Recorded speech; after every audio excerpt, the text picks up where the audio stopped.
what are the different social media properties that you operate? Can you tell us a little bit about them?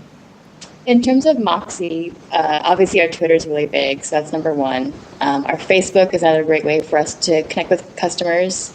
And the third property is our blog, which I've been playing between our corporate blog hosted on Moxie and Tumblr. And those are just really testimonies of us being where exactly our customers are and our potential new fans are. So those are our top three. I see. I see. And what has been the most successful? Twitter's been definitely the most fun of a ride. Twitter, our Twitter account was started before I came here, and at that time, the director of marketing, now my boss, basically had zero budget. And we're a startup. We're trying to figure out how to reach out to people and get our name out there. How do we find new potential fans of independent fashion when they've never heard of these independent labels? So she started a Twitter account, and by the time I arrived, I think we had 800 followers, and now it's blown up a lot more, just because we added all this voice and we had so much interaction. Twitter loved how much we converse with our own customers and how we share everything from fashion to TV opinions and stuff. So Twitter's been the most fun to watch. Wow. From 800 followers up to 128,000 today. Yeah, it's kind of crazy. What was it about you, do you think, that got you hired for this position and made you successful now? What are some qualities, do you think?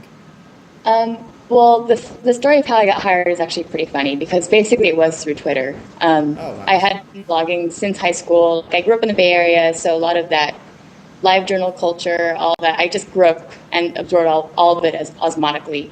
And by the time I went through college, Facebook was coming out and being released into other colleges and universities. So I hopped onto that train, and being a communication kind of anthro-focused major, I was really interested in how people were interacting there. Then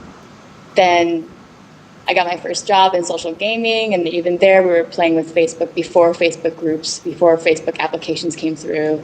So a lot of this stuff came from me just being surrounded by social media influencing groups, just through all the new Web 2.0 technologies and all the new widgets and all the new ways that people were networking. But with Moxie, at that time I was working in education. I was working at an e-publishing technology firm. So I was working for a huge corporation, and our whole thing was putting out college-level publications online. And in that role, it was in a very technical role, but I still needed a sort of outlet. So I had interned at the SFA Guardian before. I'd interned at other nonprofit publishing houses before. So I had this editorial background, and I just had joined Twitter when I first heard about it at South by Southwest. So I was basically tweeting to myself for 2 years. And then as my friends started joining, while I was in my technical role, I could catch up with all my friends on Twitter. I could share links and became a lot more of a community. So one day, some tweet came by into my dashboard, and I saw something about really cool men's Japanese-inspired sneakers.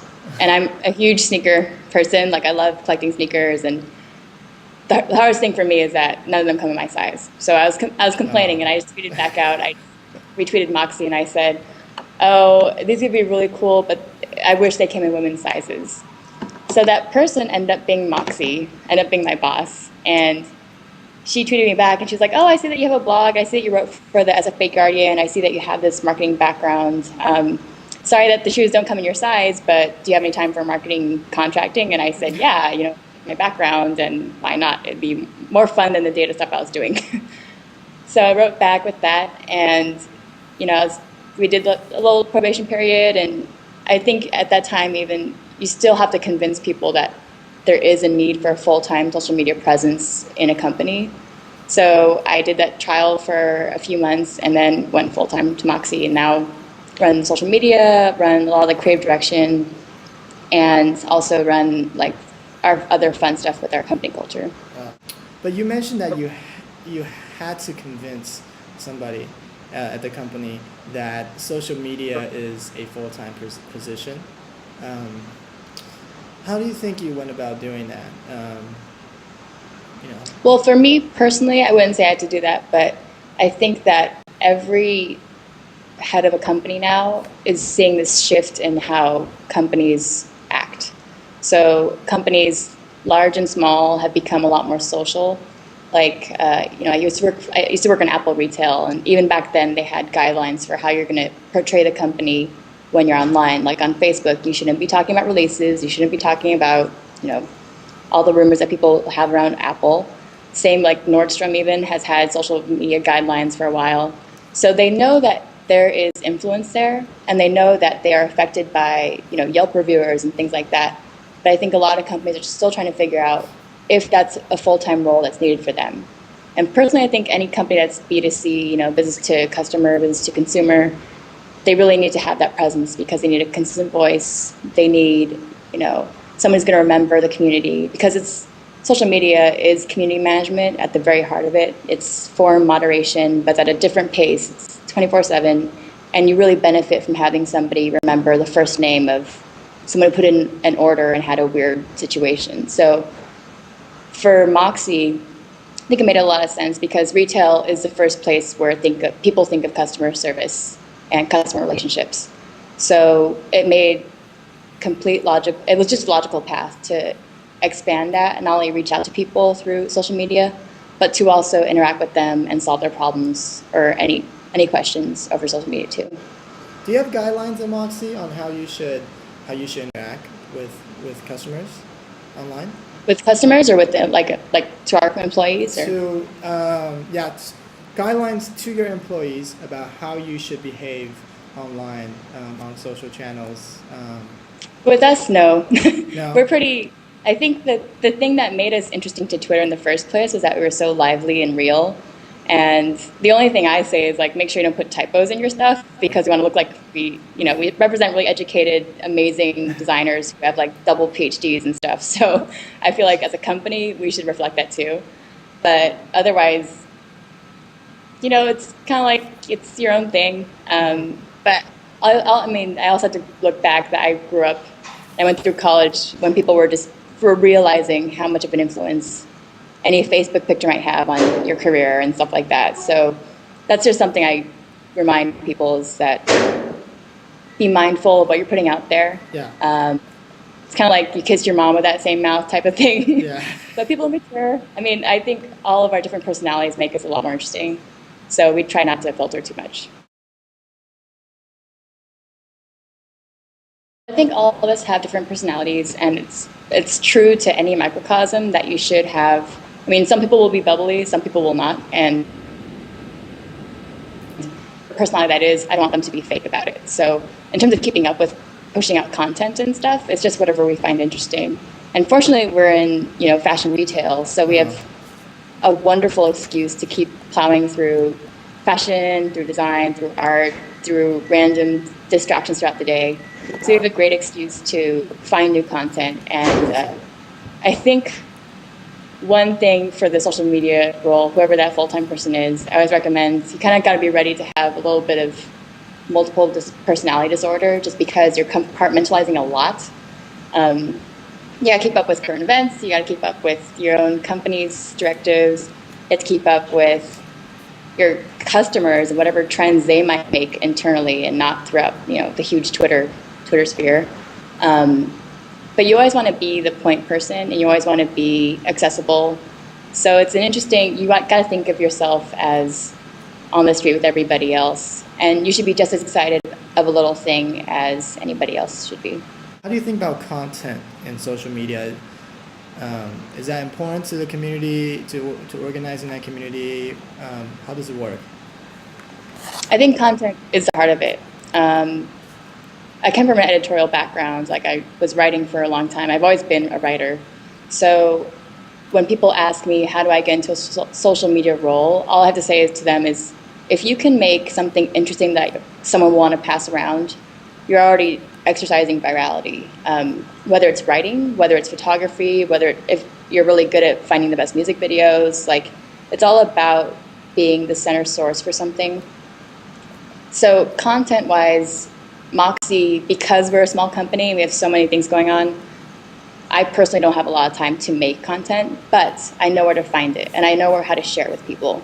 So I always credit the source. I'll say, this is a great editorial photo shoot by so-and-so, pass it along. And the whole point is that I like something and so should somebody else, instead of me being really exclusive and keeping it to myself and leaving our own inspirations within Moxie.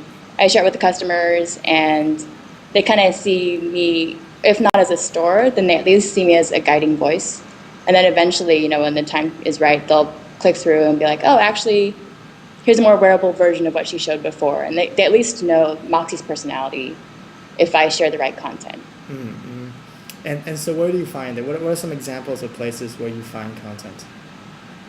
All over the place. I also pass along stuff that I think is cool. So if someone tweets something, and even if it's a person with like 2 followers, I'll retweet it and be like, this is really neat, because that's how discovery should be.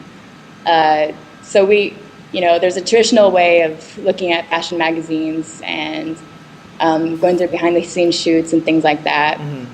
But since I grew up pretty much on the web, I love looking through people's blogs, and having friends in different industries has helped my role a lot. Mm-hmm. Moxie's retail, Moxie's inventory spans lifestyle. So it's clothing, gadgets, shoes, bags, pretty much everything that would show your personality in terms of materialistic things that you buy. But that also means I need to be up on Star Wars, and thankfully I have friends who work on like Star Wars, Clone Wars. So when they see something that's really funky that made the way through Lucasfilm's intranet, then I pick up on it too, and I'm like, oh, this is a perfect segue for me to talk about these gadgets that Moxie just got that are Star Wars collaboration and everything. So if you're not connected with them personally, I just say, know the blogs to follow and know people who are also good at following and sharing. Because the whole point of Twitter is that it makes famous people normal people famous, and you have access to all these people. Like I still am astounded by who I can talk to on Twitter, who I know as a Twitter friend, just because of this really open platform. Yeah, I think I asked a question yesterday about something about Twitter, and the CEO of Twitter sent an ad reply to me clarifying the answer to the question that I got right. But that was crazy. And is there a specific type of content that tends to work? You mean for just photos, for Moxie? Yeah, for Moxie. For Moxie, is do photos tend to work better? Do videos? Personally, Moxie, since we are a retailer, it's a visual thing. So forever photos will be number one. We've played with video, and the funny thing is with fashion, with higher fashion and how you look at editorial publishes things, video is still, it's cool, but in many ways it's harder to share. So it matters a lot if that video is available on YouTube plus Vimeo plus something else plus something on Flash and versus a JPEG that we can share around of a lookbook. It's much easier. So personally, I'm all about photo images, just because you can still toy with them and you can personalize them much more quickly than editing a video.